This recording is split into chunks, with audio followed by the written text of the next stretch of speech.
Now, you might find this extraordinary, that 90% of the surface of Mars has already been mapped. So how much more amazing is it that only 5% of the Earth's oceans have had the same treatment? Well, it's World Oceans Day, so that's an opportunity to grow awareness about what lies beneath the seas, everything from new creatures to potential medical discoveries, and of course the risks faced by climate change. So let's just have a look at the seabed, because all day on Tuesday the Schmidt Ocean Institute has been live streaming this expedition. It's at the bottom of the Pacific Ocean around the Phoenix Islands, just buffering a little bit for us there, but this is 2 kilometres below the surface, and what we've been seeing over the course of the last couple of hours is almost like a shopping trolley on its way, picking up fascinating microbes and plants and a bit of fish life as well, all courtesy of the underwater robot called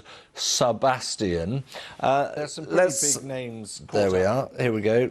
You can see exactly what it's doing as it bites ever so gently into some of the plant life there and then harnesses it and pops it in a trolley. We may get to see that. But look, Dr. Randi Rotjan is the lead scientist of this expedition to the equatorial Pacific, and she's there in the Pacific Ocean on board Schmidt Institute's RV Valka. Thank you so much for joining us. Just tell me the sort of things that you're actually trying to pick up here. Thank you so much for having me, and happy World Oceans Day. We are actually picking up corals. So they look plant-like, but they're actually animals. And these animals are ancient. I mean, some of the most ancient creatures on our planet. And here they are, happily living at the bottom of the seafloor. And we are busy sampling corals and sponges, both visually by just taking beautiful and close-up and calibrated images, and we're also taking some physical samples. So tonight we'll work them up on the lab right here on the ship and work with them live with our own hands. Right. So these are creatures, I presume some of which you've never seen before.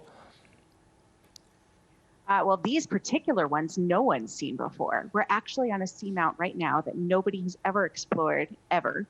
There was not even a map for it until a few hours ago when we mapped it. And then this is what you're seeing live right now is the first time any human on our planet has looked at these. And yes, we usually do find new species or at least new range expansions, but these particular animals are completely new to what we've seen. This has never been seen before. Area. Wow, that makes it that much. From the control room. So. Yeah, it makes it that much more exciting, actually. And it's a little bit potluck because it's a live stream, so we can't know quite what we're going to get, but we'll make the most of it. I mean, what does that tell you, and what should we be learning about the potential? Because if we've only mapped 5% of the ocean, the bed, the scope is huge, isn't it? The scope is absolutely enormous. And so actually, if you tune into the live stream, now, even if you're just to look at it, you'll see how the beautiful scene that we're on right now. We're in like a forest of sponges and corals. And this is a spot, this one seamount, which is one of, well over 100 to 150,000 seamounts the world over, one of at least 18,000 seamounts that don't belong to any country. We landed on this one. We have mapped it. It's several miles long. We're on this one teeny tiny little stretch of it.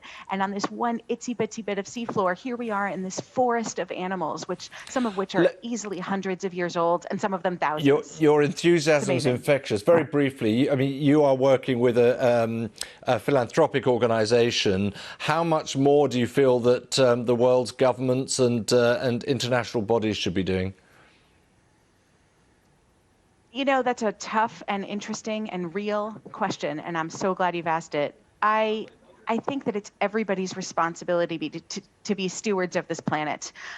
We have 7.6 billion people and growing, which is more humans than this planet has ever had. And we're not the only ones that share it, right? And so if we want these organisms to persist in the future, we have to protect them, not only for their sake, but for ours.